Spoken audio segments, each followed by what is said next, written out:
Good morning and welcome to the Core Connection. I'm Mira Rubin here with you on Enlightened World Network. And today's topic is cultivating creativity rather than working with problems, generating new potentials. So it should be fun, sort of a switch of attention, and that opens up all kinds of new capabilities and possibilities. So before we get started, let's take a minute or two to get present. Let's take a deep breath in through your nose and hold it.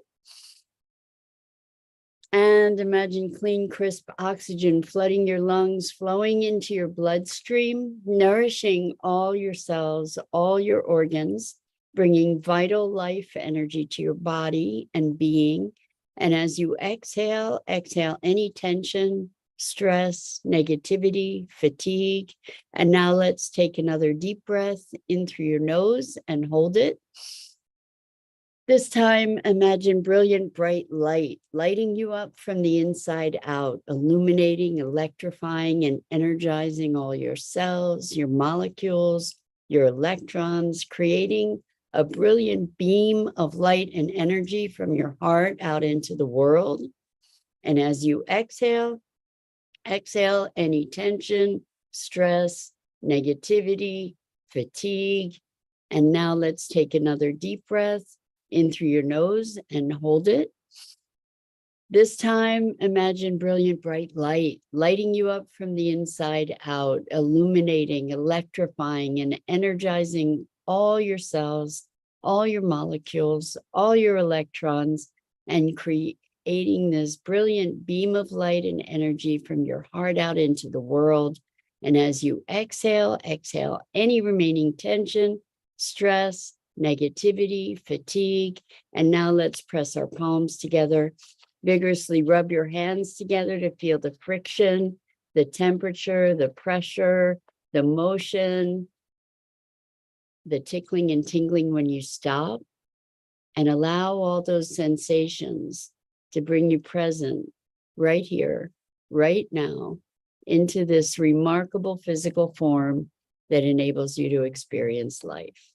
Welcome, welcome, welcome. So good to be here with you this morning. And we're talking about cultivating creativity. So cultivating creativity is a high mode of awareness. Good morning, Dido. So good to have you here with us this morning. Welcome. So much of our lives is driven by reactivity, where something happens, stimulus response, right? Where something happens and we need to find a way to respond to it, and we react to it, and we're often in problem-solving mode or emergency mode, and in that mode of being. Good morning, Lisa. Wow. It's been a long time. Welcome. So good to have you here with us. When we're in that mode of survival, reactivity, reaction, it's often automatic, and it is kind of putting out fires. So when we're in the putting out fire modality, it doesn't really give us the opportunity to step back and look at what might be a way to prevent the fires in the first place, right? Like, what can we generate to create a new trajectory of being, of circumstances emerging? And when we're able to step out of, this is what's required for creativity, is kind of stepping out of our predispositions, stepping out of our preconcepts, our preconceptualization, and our inherent biases, our inherent programmed thinking and behaviors. So in order to step into creativity, we need to be cultivating a different space, a different container that isn't bounded by the standard conventions of belief and thought. And you may have heard of companies that do spitballing, where they're looking to generate new ideas. And so they say, no idea is too outrageous. And of course, there are a number of outrageous ideas that get generated in those kinds of sessions, but there's a function even to the outrageous ideas in that they start expanding the edges. And we often live within these narrowly defined edges that are a reflection of assumptions that we don't even recognize. So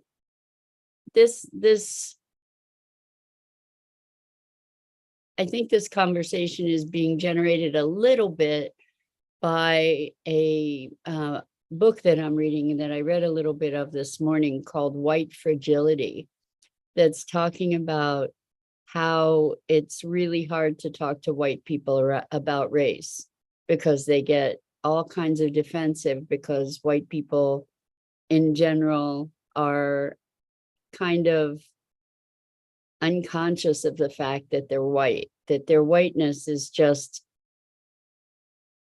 something that isn't in their focus most of the time, that their white identity and privilege is not even recognized. It's just it's like fish in water kind of thing. And that when race questions are raised, or racism is raised, then there's all kinds of reaction and upset, because there's a challenge to this foundational unconscious assumption, or a whole plethora of unconscious assumptions. So it's interesting because in this book, as I've been reading it, I'm not finished yet, so I don't know how it resolves, but there's a massive critique of these dynamics of unconscious racism and how it is intrinsic kind of to our culture. But I haven't yet heard what to do, if anything, what to do with the awarenesses that are being put throughout the book. Good morning, Rosalind. Welcome. So good to have you joining us. We're talking about cultivating creativity. And meantime, I just sort of parlayed into this book that I'm reading called White Fragility, and the subtitle is something like Why It's So Hard to Talk to White People About Racism. And so what's fascinating about it is that lots of the invisible assumptions are being made visible, which is pretty cool. And then it allows us to become aware of some of that automatic thinking and automatic being that we are subject to. But I'm wondering, like what happens once we have this awareness? And so looking at what's possible to generate rather than trying to fix an existing problem, because existing problems typically are actually not an isolated thing, but are systemic. And in fact, one of the tenets of the book is that racism in the US is systemic. what, rather than trying to legislate things into being, which is something that we typically try to do, we make more laws or we build more systems to address this isolated problem or this isolated facet of something. To go to a creative approach means expanding the boundaries and perhaps, going into expanding the awareness of the greater system. And pushing those boundaries then allows for new observations, new awarenesses, and potentially new solutions or new approaches. I don't want to use the word solutions because that's sort of a problem-based word, but new approaches that are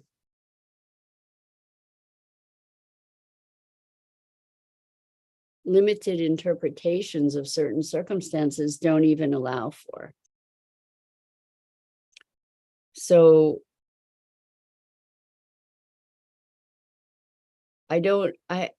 it's interesting that when we narrow our vision to try to analyze something, there are areas where that can be really, really valuable, where we can get down to the intricacies of something, and that can offer us a new perspective and maybe new potentials. But what we're looking at is we have some heavy duty systemic problems. And I am using the word problem there. Some heavy duty pervasive dysfunctions of systems that have all kinds of inherent flaws to them, and going about staying inside that system to try to repair the flaws is really kind of counterproductive. What needs to happen is that we need to be able to create a greater framework to be able to look at the dynamics of of a system that holds those things in place. Certainly there's some merit, some value to being able to name something that was invisible. The thing then that is a common trap is that we become immunized to the label that we've placed upon something. And so when we step away from problem solving into creating, being creative, the energy of those two different approaches is so radically different. One is where we're trying to fix something. The other is where we're trying to discover something. So fixing often comes from the presumption that we know, whereas creativity is exploratory and expansive. Fixing something is kind of domination control model. Creativity is an engagement in discovery model. Very, very different attitudes and approaches. So Rosalind says, cultivating the creator. Allow the nymph to explore desire. Opening happens when we let go of how is that going to work. Drop the how for a moment and open up to the wow. I love it, Rosalind. That's beautiful. Very inspiring. Yes, because creativity is opening up to the wow. Like, oh my gosh, where did that idea come from? Or how could we not have seen that? It was there all along. It was so obvious and we didn't see it. We didn't see it because we had blinders on. So creativity is about at least expanding, if not taking the blinders off completely, to be able to perceive on another level and receive on another level. So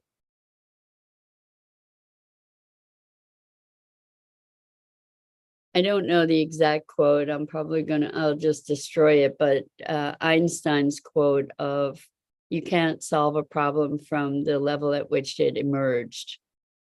And that's what we try to do, is we look at these insolvable problems and we try to fix things. And oftentimes our fixes add up to create more problems. So in order to be able to address the true issue, we need to be able to get a higher elevation, a higher view, to be able to see more, to broaden our perspective. And that's what we're talking about with creativity.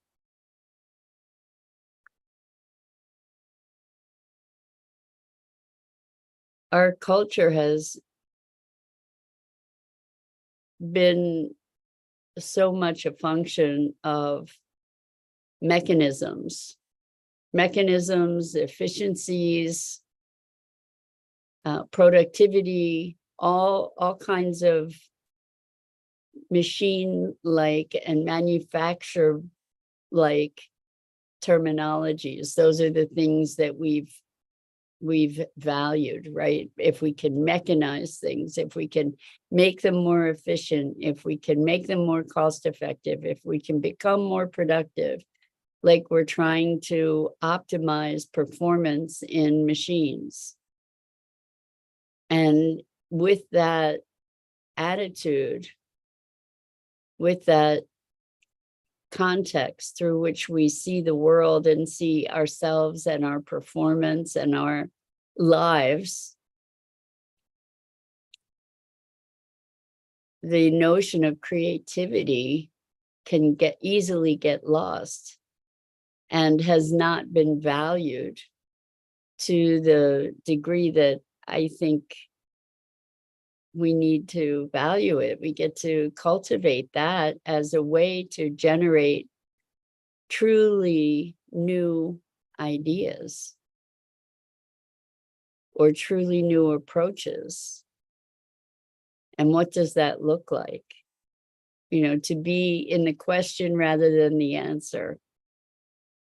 So I kind of look at life through the lens of what are good questions. And there was somebody in my life who for the longest time would start every conversation with, the answer is. And in our rush to find answers, we wreak so much havoc.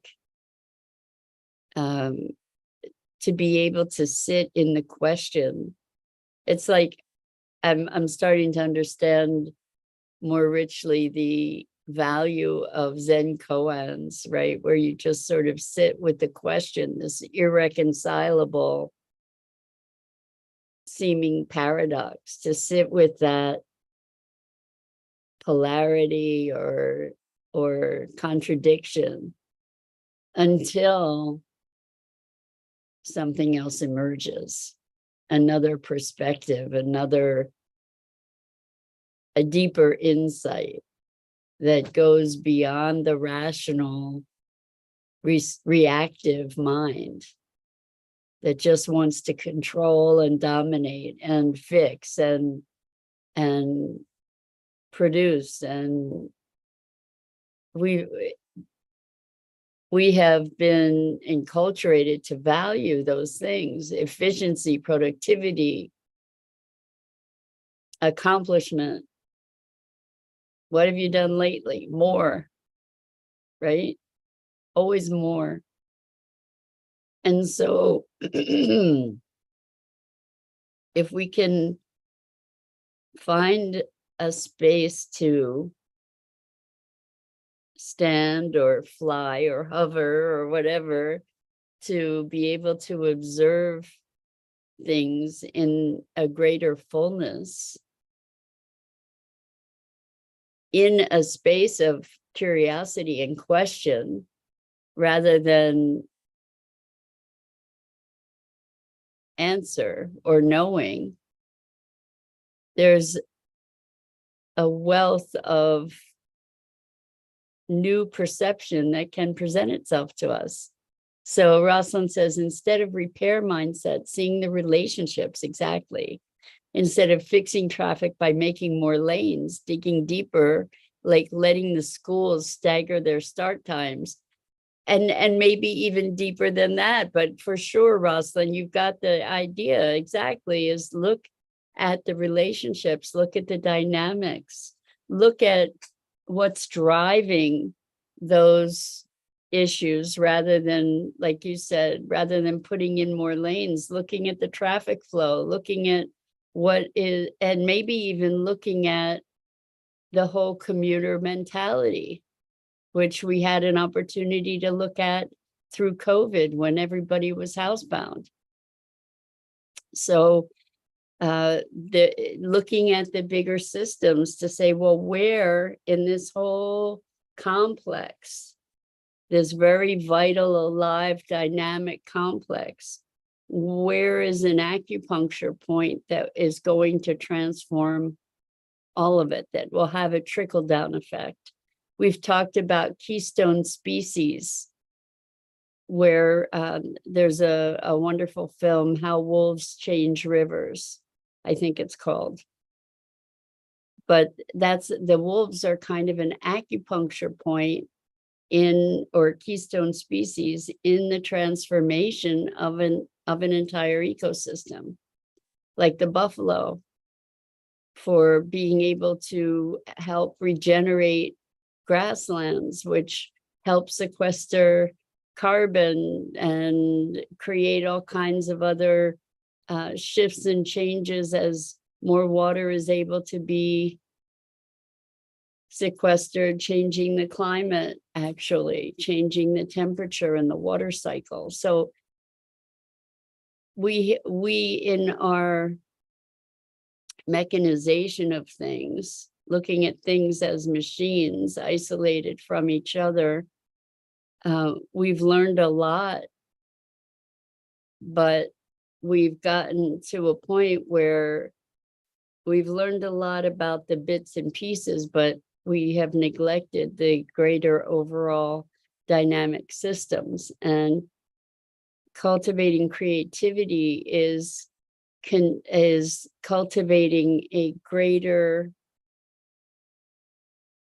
vantage point, a greater flexibility of thought and possibility, to be able to dream outside the box. Dido, thank you. Dido found the How Wolves Change Rivers. It's really wonderful video. I encourage you to watch it.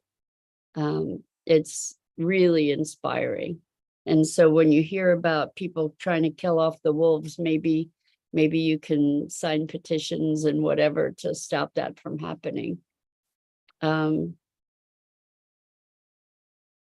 Yeah, creativity and curiosity. I think that curiosity and creativity could be our salvation. And so cultivating that and finding some comfort in being in the not knowing instead of the knowing, finding some exhilaration in that, and exploring the potentials in that. It's very revitalizing too. There's an energy of excitement and new and exploration that comes with that adventure that feeds our souls in a way that I think we so desperately need.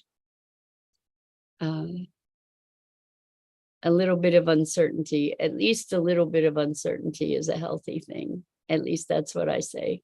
It doesn't mean it's right, but check it out and see if it holds true for you. So with that, I'm Mira Rubin. This is the Core Connection, and I go live here each weekday morning at 9 a.m. Eastern on the Enlightened World Network Facebook page and YouTube channel.